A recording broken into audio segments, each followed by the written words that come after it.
Hi, I'm Mike Greiner. I'm a lifelong Democratic activist who's concerned about the direction our country is taking.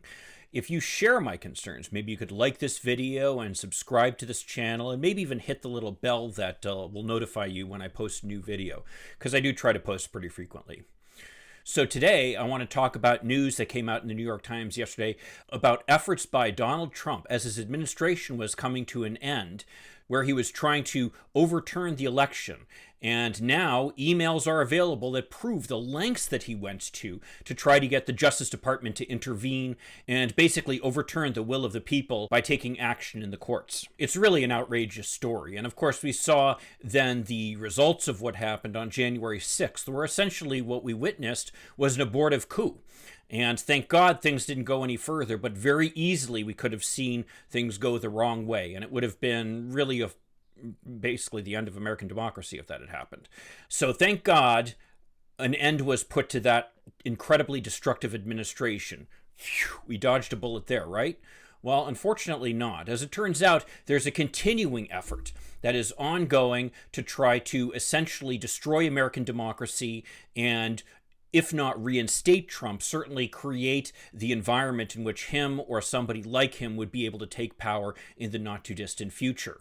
And in his newsletter, Popular Information, by the way, I will put links to all these articles in the newsletter below. Judd Legum details some of these efforts that are going on in various states, including Pennsylvania. And of course, we know about the audit, if you can call it an audit, the audit in Arizona. But as Judd reports, the efforts are underway in a number of states to try to have another one of these fake audits, the way they're having it in Arizona. Now, these audits are likely to accomplish nothing. Obviously, Trump is not going to be reinstated, even if the audits were to find that he ended up winning. What they do serve to do, though, is create increased distrust in the American system and really undermining democracy. And that's really what the goal is at this point, is to get rid of American democracy. And if you can't see that at this point with everything that's going on, well, you're really not paying attention. So one of the states, though, that Judd did not mention is my home state of Michigan. And unfortunately, I'm here to report that I was sitting in my living room the other day, probably just watching videos on YouTube, when all of a sudden I heard an ad come on the streaming service that my wife listens to that talked about the mounting evidence of election fraud in the country. It was put together by an organization called Stand Up Michigan, and when I talked to my wife about it, because I was really outraged after hearing this commercial, she mentioned the fact that that ad is on all the time, that she continually hears it on this radio station, and that obviously this is part of a very extensive and expensive effort to try to essentially turn public opinion against the validity of the election here in Michigan. Well, the truth of the matter is, Biden won Michigan, and not by a particularly small margin. He won by a pretty hefty margin. So this idea that somehow the election was stolen really is baseless. But it goes beyond this. Let's talk about this lie, because that's what it is. This lie about mounting evidence of election fraud being found. Now, there have been any number of lawsuits filed where Trump attorneys need to argue before a judge that there is evidence of election fraud. Every single one of these lawsuits have been thrown out. But what's more than that, let's go to the Heritage Foundation. Now, the Heritage Foundation, back when I was younger, used to actually be a somewhat principled organization that advocated conservative positions.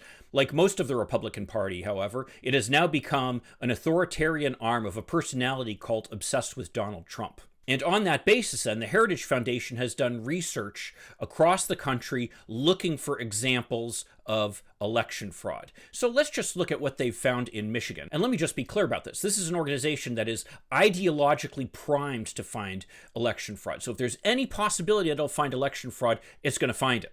So if they don't find it, then it really says that there just isn't any there. So let's see what they found here in Michigan. So in Michigan, as you can see, the Heritage Foundation, with their ideologically biased effort, found a total of 12 cases of election fraud, dating back to 2007. That's a time period of 15 years. So over 15 years, they found 12 cases of election fraud. That's less than one per year. Over that same time period, just in the major elections, so that's not including the city elections and other kinds of elections that are also included in this calculation that the Heritage Foundation has put together, almost 18 million votes were cast in Michigan. 17,858,807 votes, according to the Secretary of State's office. And again, I'll put a link to all this. That means that those 12 cases represent a 0.000007% chance of election fraud. That's 6 zeros before the 7. So the chances of election fraud are minute. You're almost 100 times more likely, for example, to get struck by lightning sometime in your lifetime than you are for there to be election fraud occurring. That's pretty small odds. And for all the effort that's being placed into it, it really makes you wonder what this is all about. Well, clearly what it's all about is the installation of an authoritarian government by right-wing Republicans following the example of Donald Trump. Now, one more point I want to make about this. As my wife pointed out, these ads are continually playing. This effort is probably very expensive. And if you go to the website for Stand Up Michigan, the organization that is allegedly financing this effort, you'll find that they have a very sophisticated website. They're involved in all kinds of legal challenges. This is obviously a very expensive effort that is not driven by the grassroots, I gotta tell you. There is somebody funding it. My guess is probably has something to do with the DeVos family. We, of course, know the DeVosses from Betsy DeVos, who was the superstar Secretary of Education under the Trump administration, and her brother, Eric Prince, whose company Blackwater specialized in providing contractors to the U.S. military, and who also has been shown to be involved in efforts to try to overturn the election. So the sad reality, the scary reality, is that the efforts to overturn American democracy did not end with the defeat of Donald Trump.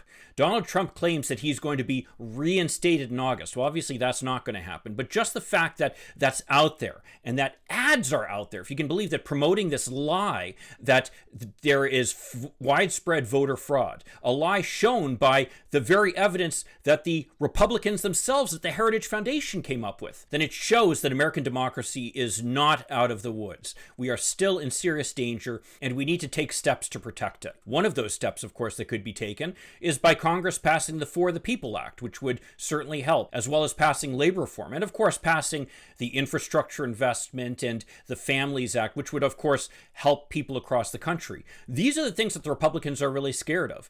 And so again, I'm calling on our elected officials and on all progressives out there to try to push the Democratic officials to pass this legislation.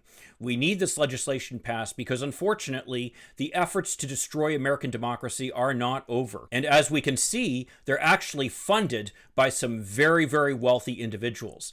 So if you're not scared for our future, then you're not paying attention. So in the meantime, I urge you to contact your elected officials and pressure them to pass legislation that will address these ongoing efforts to try to undermine the American election. And if you could like this video, subscribe, and even click that bell to let you know when I post a new video, that would be great. I will see you in the next video, and let's hope for continued progress. Thank you.